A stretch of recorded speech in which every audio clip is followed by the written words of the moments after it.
All right. So what you see here is the Skywatcher Adventurer GTI mount. It is a budget, um, uh, the most budget mount you can, equatorial mount you can enter in this hobby. I had this for 2 years, about 2 years now. It's been really reliable for me. It is, as you can see, a pretty small head compared to the Q6 or the Q5. And that's because it holds only refractors and maybe a bit bigger one, like my SV48B.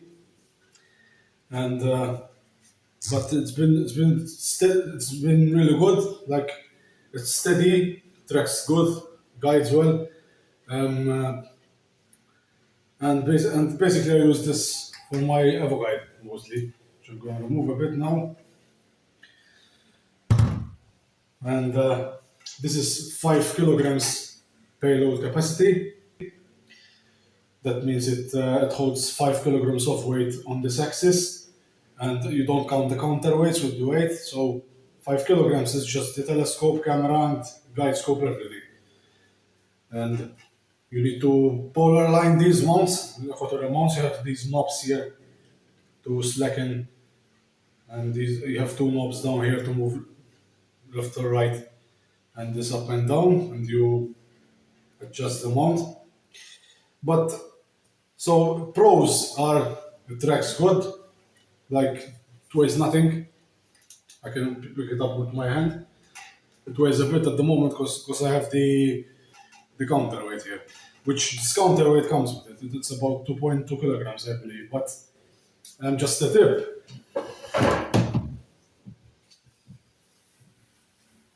if you're gonna be using this mount with a bit heavier refractor, I recommend getting a counterweight like this. This is 1 kilogram count. Sorry, 0.75 kilograms counterweight. You can also get a bit bigger. Because with my SV48B, it doesn't balance well with just one counterweight. I need two, so that's why I use that. But it holds my SV48B good. Like I've tested this mount with my Cassegrain as well. It holds it well, balances well. The important thing is when you balance an equatorial mount that you don't stretch the weight down here. Basically, it's best if you leave it in the middle area. But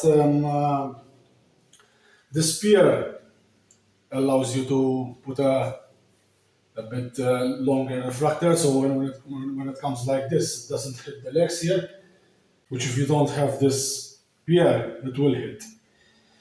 The only downside of this mount is the legs. When you move the mount like this, are a bit wobbly, but just wobbly, like very little, but wobbly enough maybe that when it's windy and you have a bit heavier tube, and it will move it slightly. But with my refractors, no issues at all.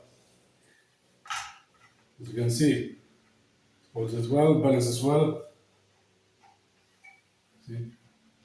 And it's really easy to balance and polarize this mount. Like, as you can see, balances well, yes. You can use this mount with either Wi-Fi, by connecting with Wi-Fi, or by cable, as I'm using here. I have a cable connected to a powered USB hub, which I keep down here. You have this tray. I show you a bit. You have this tray to put like some stuff there. As you can see, you have a cable port, auto guider port. This I don't use it. If your guide with ST4 connector, yes, but basically today no one uses the ST4 connector. It's all done through Wascom and stuff. This is the power and switch, and as you can see, these are the knobs, left and right, up or down. This is the polar scope cap, and just an FYI, when you go to use the polar scope to polar align, the telescope up here needs to be like this, because you won't see the polar, and you will wonder why you're not seeing it. I think that's why, because it needs to be like this. And but yeah, it's been a pretty reliable mount to me. I bought it about 600 euros. I bought it, but it's a bit more, I believe. I got it on sale. It's about 700, I believe, something like that, which is really good for an aquaterrier mount. But you may ask, should I get this for myself? Well, it depends what you're going to use. If you're going to plan to use a reflector telescope, like basically 6 inches or more, no, don't get this. It's not good. And this is good maybe for 4 inches reflector the most, and a 5-inch Cassegrain. If you have bigger Cassegrain, no, don't get it. Get the Equatorial 5 or more, because it's not gonna be enough. They do say though that on forums that this mount suffers from a bit of backlash problem. And to be honest, after 2 years, I'm starting to experience it, I think, because in guiding, it kind of jumps a bit, but not too much for now. But just a thing to know. It holds batteries as well. And this is the battery cover here. You remove this. Obviously, I need to have the cable. I will show you. Remove the cable. You remove the screw here.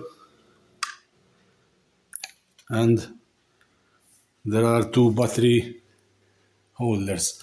It holds 8 AA batteries. And I tried it on batteries. They do serve a while. So, but I don't recommend using only batteries to track. I recommend power.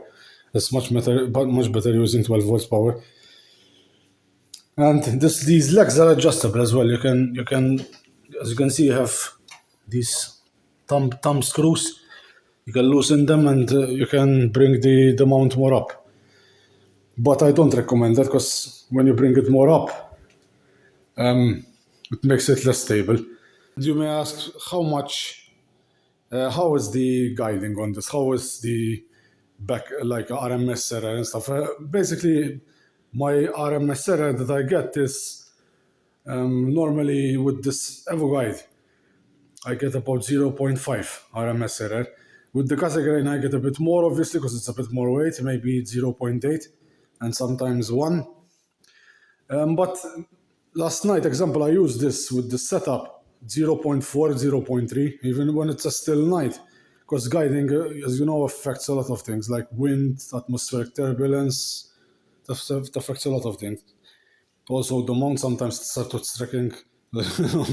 All mounts do this. Sometimes they don't like want to go out and start trekking. That's not as good. And but that's the nature of the beast. It's every mount, you know.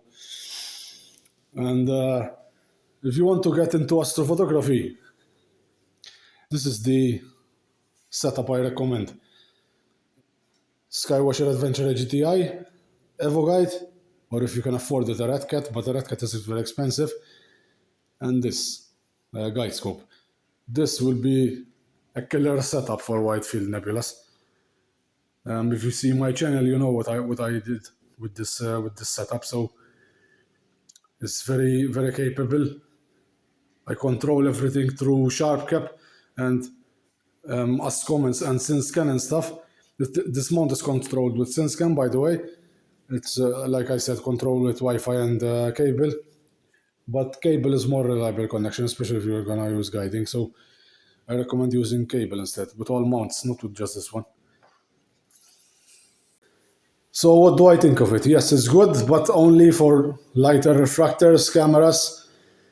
Like maximum payload, I recommend only going to 4 kilograms. I don't recommend pushing to 5 kilograms, because you'll have a heck of a time balancing it. And I bought this locally, but there are Astro Shop, I think, First Light Optics. There are good websites to buy from. If you like this video, leave a thumbs up and clear skies.